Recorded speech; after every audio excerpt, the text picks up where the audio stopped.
Firstly, can I just say, oh my god, we're on our way to Wembley! I'm so excited. I'm probably still just as excited as I was when the final whistle blew, although probably a little bit more jaded now. What an amazing game. I just can't even describe the feeling of not only have beaten the Gooners, but just totally demolished them 5-1. It's just fantastic. I know we'll get the usual Arsenal backlash. I've already had plenty of it from my friends and colleagues. But nothing they can say at the moment is going to make me feel any less smug than I do right now. Firstly, they're probably bound to say that we only beat the Arsenal kids. Well, that's not particularly true, really, is it? Because they brought out some big names onto the pitch, while their kids stood around looking totally shell-shocked. And I'm sorry, but just hearing that it's only the Carling Cup and that's not that important, don't really care to get to the final, is complete rubbish. And Dayton, I hope you're listening to that. As a fan, I for one would be totally gutted not to have got through to the final at Wembley, and all the Arsenal fans I know are completely gutted not to be going. Surely any manager or player who doesn't want to win every single game is in the wrong job. We all know Arsenal have the talent to give us a good run for our money. So I think Wenger should be looking at a bit of a combination of really bad tactical decision making, a bit of arrogance, and a total undervaluation of the opposition as the reasons for their downfall. I will agree with Arsene Wenger on one point though. The scoreline probably wasn't a true depiction of the play on Monday night. Realistically, we could and maybe even should have had 1 or even 2 more goals, making it like 7-1. Both Berbatov and Spur had some fantastic chances of getting their names on the score sheet. So, highlights, there's so many.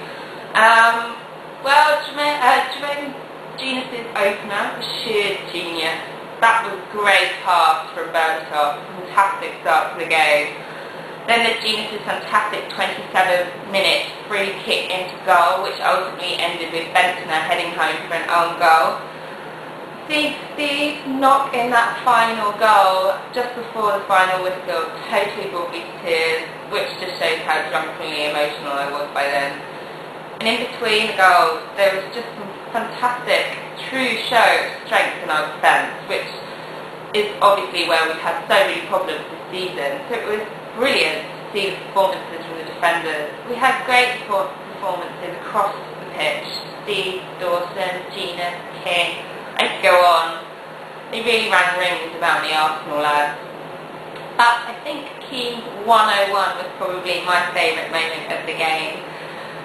Watching that lofty pass from Aaron Lennon sail over fleeting defenders, Arsenal defence, dropping to Keane, he smashed it perfectly into goal, just sheer bliss. Okay, there was probably 1 or 2 things about the game that weren't great. I would have liked to have seen a bit of a better performance from Berbatov, but, you know, he's gunning for Wembley and we'll see great things for him to come. But right now, here it goes. We're on our way to Wembley, and I'm not going to stop singing that for days and days. And it was a perfect start for a week which sees us meet Manchester United at Old Trafford on Sunday. Anyway, what were your favourite moments of the game? We want to know. Log on to www.spurspies.tv, post us a comment, let us know what your favourite moment of the game was. And to any Arsenal fans who may have absolutely stumbled across this, I know it's taken us 9 years to beat you, but Monday night's total humiliation was so worth the wait. But we're on our way to Wembley. Woo!